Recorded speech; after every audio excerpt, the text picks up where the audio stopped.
Salam alaikum, bonjour, j'espère que vous allez bien, j'espère que vous allez très très bien. Je suis très ravie de vous retrouver dans cette nouvelle vidéo parce que c'est une vidéo que je vous ai promis. Alors chose promise, chose due. Voilà, je vous l'avais promis lors de ma dernière vidéo à la fin. J'ai dû couper dans le montage en vous disant, ça sera dans une prochaine vidéo et elle est là. Voilà, spécial goûter, goûter pour nos enfants, pour nos bambins, retour de l'école, pour le week-end, vraiment. Mais pour nous aussi, pour nous faire plaisir, des recettes simples, économiques, bonnes, efficaces, vraiment excellentes. Et surtout, c'est du fait maison. C'est très, très, très important, voilà, de savoir ce qu'on donne à nos enfants. Bien sûr, je suis une maman, je suis comme tout le monde. J'achète aussi dans les grandes surfaces, tout ça. Mais c'est surtout pour me dépanner. Si toutefois je ne peux pas, mais le fait maison est meilleur. Et pour cela, on va commencer par les cookies. Alors, c'est une recette que je fais depuis des années et qui fonctionne à 1000%. Alors, pour cela, j'ai un œuf entier. Là, je vais mettre que de la cassonade. Mais c'est une recette en plus que j'avais déjà faite pratiquement il y a un an, que j'avais déjà postée dans ma chaîne. Là, j'ai mis 70 grammes, pardon, de sucre cassonade. De toute façon, vous retrouverez tout en barre d'infos parce que la recette originale que je fais normalement, on peut mélanger et du sucre en poudre blanc et de la cassonade. Là, j'ai voulu mettre que de la cassonade. Alors, un œuf, de la cassonade, du beurre, le sachet de sucre vanillé. Et comme je vous l'ai dit, je le répète, les ingrédients seront en barre d'information. Je viens bien mélanger le tout. Vous pouvez le faire au batteur électrique aussi. Moi, j'ai voulu, voilà, simplifier avec le fouet. Ça va très, très bien. Je sais pas ce que j'ai fait avec la caméra, mais bon, je l'ai fait. Voilà, désolée, j'espère que vous voyez bien. J'ai rajouté la levure chimique. Ensuite, j'ai rajouté la farine. La farine, là, pour le coup, vous pouvez vraiment mettre d'un coup, quoi, en une fois. Et pour de la bonne gourmandise, moi, je vais mettre des pépites de chocolat et une bonne poignée de noix de coco. Après, vraiment, vous mettez ce que vous avez à la maison et selon vos goûts. Vous voulez mettre des noix de pécan, des amandes concassées. Vous mettez bien des amandes bien concassées, des noisettes, vraiment des cranberries, des raisins secs. Vous mettez ce que vous voulez. Je vous ai donné la base de la pâte à cookies et puis là on existe des milliers et des milliers. Moi je vous ai donné ma recette, celle qui fonctionne et celle que je fais très souvent parce qu'à la maison moi, franchement on ne jure que par ça. Mon mari est un fan de cookies, les enfants pareil voilà, mais puis c'est sûr que voilà, là il n'y a pas d'huile de palme ou de je ne sais quoi, des choses, des conservateurs, tout ça. Et puis moi là ça s'est conservé une semaine après, j'en ai encore dans ma boîte. Voilà, ça c'était mardi soir dernier. Parce que pour moi, il est très important de faire un goûter pour le mercredi et pour le week-end. Là, c'est vraiment très très important. Après, j'ai fait des petites boules, j'ai formé des petites boules. Vous pouvez utiliser votre boule à glace. Et puis voilà, vous mettez sur une plaque et vous enfournez à 180 degrés entre 10 et 12 minutes pour moi. Mais faites attention à la cuisson, voilà, ça dépend de chaque four, comme je vous le dis tout le temps. Et après, refroidissement, et je les mets dans ma superbe boîte que j'avais achetée l'année dernière en Espagne. Voilà, mais vous mettez dans une boîte hermétique et ça se conserve, je vous dis, une semaine après, j'en ai encore.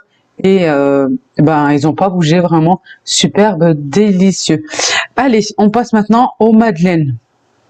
Pour cela, j'ai des œufs, 3 œufs, que je viens bien mélanger avec le sucre en poudre et un sachet de sucre vanillé, 150 grammes de sucre en poudre et un sachet de sucre vanillé. Je veux bien mélanger. Je ne veux pas que ça se mousse ou quoi, je veux juste bien faire fondre mon sucre, une pincée de sel. Ensuite, je vais faire fondre mon beurre. Là, on a vu vite fait le beurre, mais je vais faire fondre 140 grammes de beurre, qui soit bien fondu et refroidi. J'ai le zeste d'un citron, 50 grammes de lait, 3 cuillères à soupe d'huile. Et à chaque ajout d'ingrédients, à chaque fois, je vais bien mélanger avec mon fouet. Le beurre fondu, les 140 grammes de beurre que j'ai fait fondre et laisser refroidir. Faites-le fondre avant que vous commencez, ce sera mieux. 140 grammes pardon, de farine, mais vous retrouverez tout en barre d'infos. Je viens bien mélanger et un petit peu, la moitié d'une cuillère à café, voilà, vous voyez.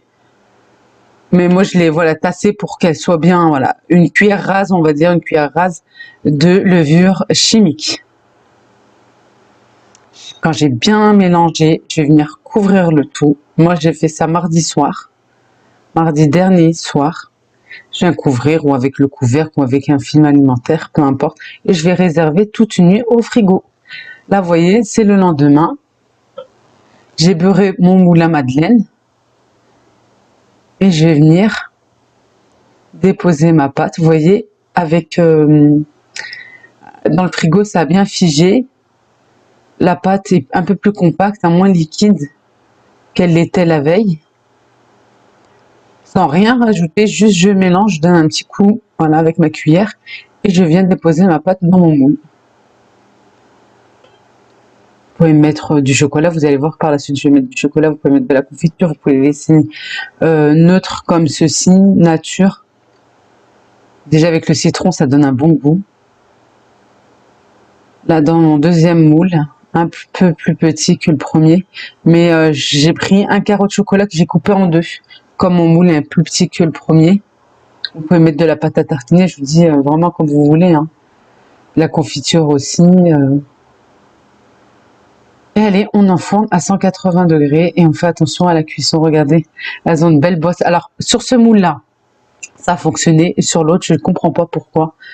Il n'y a pas eu de bosse comme j'attendais. Est-ce que c'est à cause du chocolat? Je ne sais pas. Ou est-ce que mon carreau de chocolat était trop gros? Je essaie de, ouais, par rapport à la taille de mon moule, je ne sais pas. En tout cas, pour l'autre moule, ça a bien fonctionné. Vous voyez, c'est bien dodu. Et regardez surtout à l'intérieur comment c'est moelleux. Et on sent bien le goût citronné. Vous mettez autrement des zestes d'orange ou de la fleur d'oranger. Vous mettez vraiment, voilà, vous aromatisez à votre goût. Allez, moi j'ai envie d'un bon cappuccino et un cappuccino maison parce que là ma fille est en train de faire la sieste, je ne peux pas sortir tout de suite et franchement j'ai envie d'un cappuccino là tout de suite, maintenant. Alors je vais le faire maison et vraiment très facile à réaliser. Pour cela il faut du sucre, de l'eau et du café soluble, voilà. Pour les quantités, il faut que ça soit vraiment la même quantité, la même mesure. Alors, j'ai mis un verre. Il faut que ça soit vraiment la même mesure. Si vous mettez 100 grammes de sucre, c'est 100 grammes pour l'eau. Et pareil pour le café. L'eau, moi, elle vient du robinet. Je préfère, du frigo. Je préfère qu'elle soit bien froide. C'est très simple. Je verse tous mes ingrédients. Et je vais faire monter au batteur électrique, au robot. Mon batteur électrique il est en panne, je vais faire ça au robot et je vous montre ça tout de suite. Allez, je vais faire ça au fouet.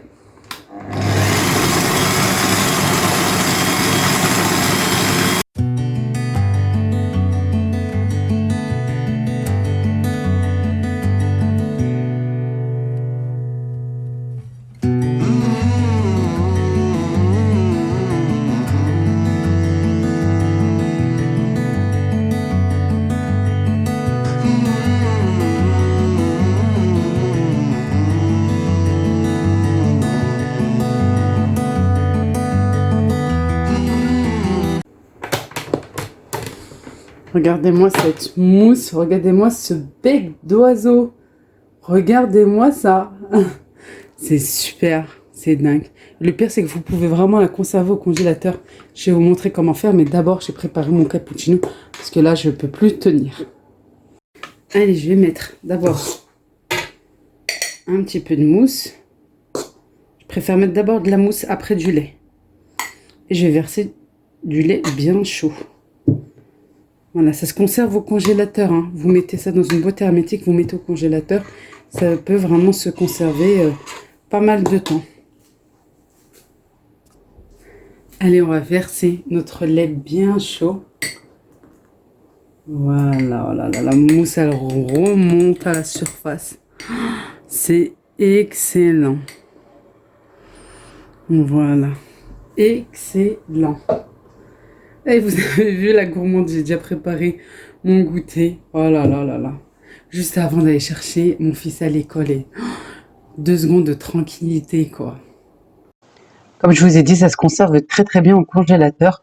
Vous mettez ça dans une boîte hermétique et puis au congélo, vous prenez de temps en temps une cuillère ou deux pour faire votre cappuccino. Allez, pour terminer, je saupoudre de cacao, sucré ou non sucré comme vous le souhaitez. Ou vous pouvez mettre aussi de la crème chantilly. Hein. Voilà, là, j'en ai pas. Je vais mettre que du cacao. Et puis, allez, je vais m'installer maintenant pour déguster ce superbe cappuccino et rester, voilà, tranquillement. Un moment de détente et voilà, de relaxation un petit peu. J'espère que cette vidéo vous a plu. J'espère vraiment que, voilà, je vous amène un petit peu dans d'autres univers, d'autres choses. J'essaye vraiment de varier un petit peu. Je vous fais de gros bisous. Je vous aime très très fort. Merci encore 1000 fois pour vos jolis commentaires, pour votre bienveillance, pour votre fidélité. Voilà, de me voir sur Instagram, sur Facebook aussi. Un gros bisou, un gros bisou, un gros bisou. Un gros bisou, ça c'est le fait de vouloir vite manger et de déguster mon cappuccino. Et je vous dis à très vite, Inch'Allah, pour de prochaines vidéos. Au revoir.